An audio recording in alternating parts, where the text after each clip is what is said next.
अनंत चतुर्दशी की व्रत कथा। इस कथा को पढ़ने और सुनने से होती है लक्ष्मी की प्राप्ति।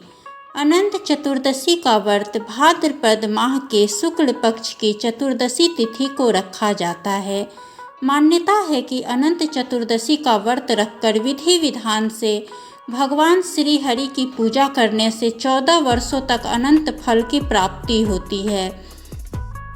गणेश चतुर्थी के 10वें दिन यानी अनंत चतुर्दशी को गणपति विसर्जन भी होता है। महाभारत काल में पांडव भाइयों ने अनंत चतुर्दशी के व्रत के प्रताप से अपना खोया हुआ राजपाट प्राप्त किया था। अनंत चतुर्दशी के व्रत का शास्त्रों में बहुत ही खास महत्व बताया गया है। अनंत चतुर्दशी पर भगवान विष्णु के अनंत स्वरूप की पूजा होती है और हाथ में 14 गांठों वाला धागा अनंत बांधा जाता है। ऐसा करने से माँ लक्ष्मी की प्रसन्न होती है। पंचांग के अनुसार इस बार अनंत चतुर्दशी का पर्व 17 सितंबर को मनाया जाएगा।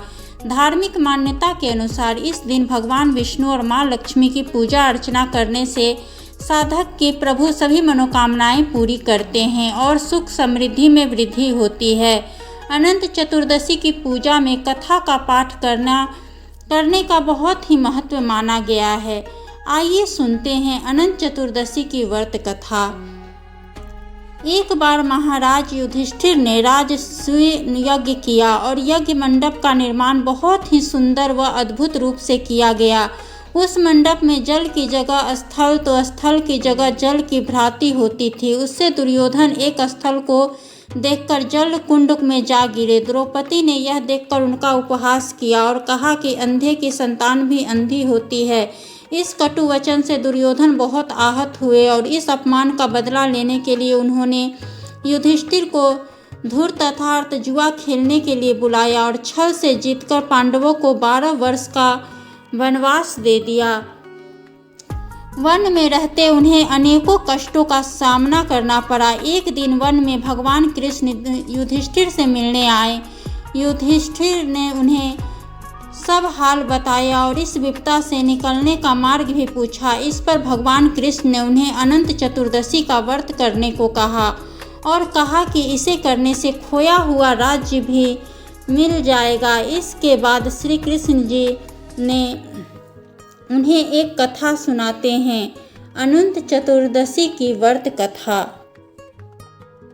प्राचीन काल में सुमंत नामक एक तपस्वी ब्राह्मण थे। उनकी पत्नी का नाम दीक्षा था। दोनों की एक परम सुंदरी धर्मपरायण तथा ज्योतिर्मयी कन्या थी जिसका नाम सुशीला था।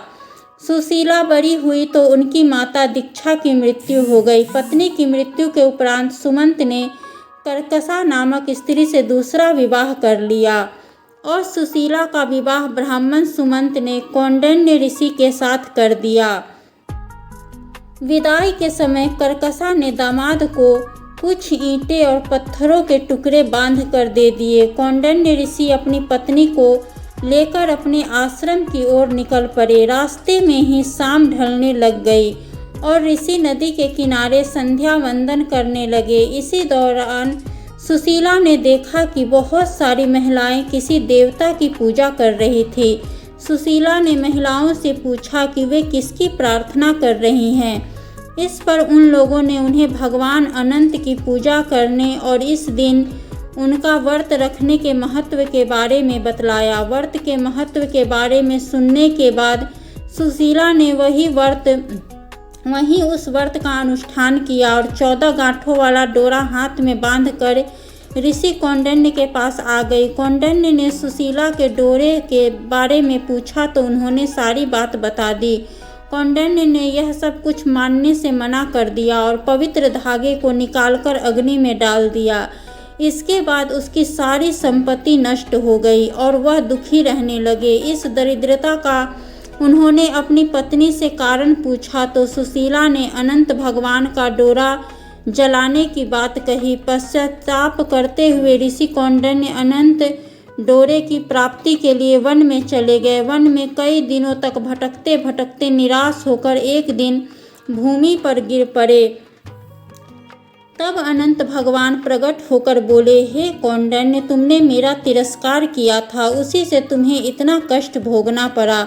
तुम दुखी हुए, अब तुम्हें पश्चाताप किया है। मैं तुमसे प्रसन्न हूँ। अब तुम घर जाकर विधि पूर्वक अनंत का व्रत करो। 14 वर्षों तक व्रत करने से तुम्हारा दुख दूर हो जाएगा। तुम धन्य धान्य से संपन्न हो जाओगे। कौंडिन्य ने ऐसा ही किया और उन्हें सारे क्लेशों से मुक्ति मिल गई। श्री कृष्ण की आज्ञा से युधिष्ठिर ने भी अनंत भगवान का 14 वर्षों तक विधि पूर्वक व्रत किया और इसके प्रभाव से पांडव महाभारत के युद्ध में विजयी हुए। वह चिरकाल तक राज्य करते रहे। इसके बाद ही अनंत चतुर्दशी का पर्व प्रचलन में आया। जय अनंत भगवान अनंत चतुर्दशी।